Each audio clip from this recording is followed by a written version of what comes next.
दर्शन तीन प्रकार से भक्त को होता है, जिसमें पहला दर्शन है स्वप्न का दर्शन। स्वप्न का दर्शन माने हमको आपको सपने कैसे आते हैं, ये भी हमारी भक्ति की कसौटी है। कैसे स्वप्न आते हैं, स्वप्न की भी कृपा का एक क्रम है। एक साधक को स्वप्न बड़े सुंदर आएंगे। स्वप्न में अपने गुरुदेव का दर्शन होगा, सत्संग करते हुए, कथा कहते हुए, अथवा उस साधक को आशीर्वाद देते हुए, स्नेह करते हुए गुरु का दर्शन हो, यह शुभ दर्शन है। या गुरु स्थानीय अन्य संत जन का दर्शन हो। फिर स्वप्न में इससे आगे जो संत लोग अभी पृथ्वी पर सशरीर दिखाई नहीं पड़ते, भगवान की लीला में चले गए, उन संतों का दर्शन स्वप्न में होता है। पूर्वाचार्यों का, परम गुरुदेव का, परात्पर गुरुदेव का, बड़े गुरुजनों का, पूर्व के महापुरुषों का, उनका दर्शन होता है।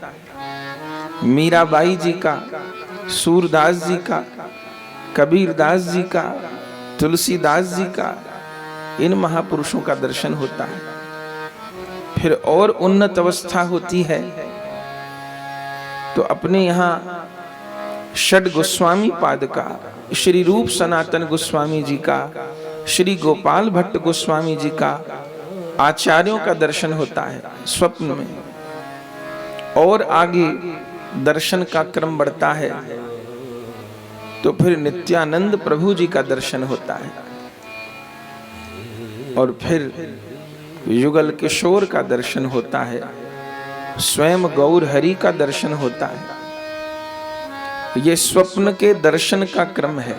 फिर दूसरा दर्शन है प्रत्यक्ष में दर्शन, माने अपने घर में विराजमान जो ठाकुर जी हैं उनकी प्रत्यक्ष अनुभूति होने लग जाएगी। लगेगा कि मेरे घर के ठाकुर जी मुझसे कुछ कह रहे हैं, मुझसे कुछ मांग रहे हैं, मुझसे कुछ चाह रहे हैं, ऐसे अनुभव होंगे।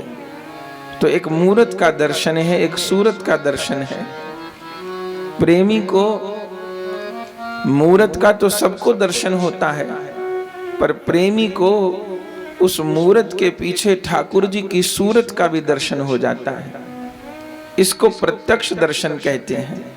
ये दूसरी अवस्था है।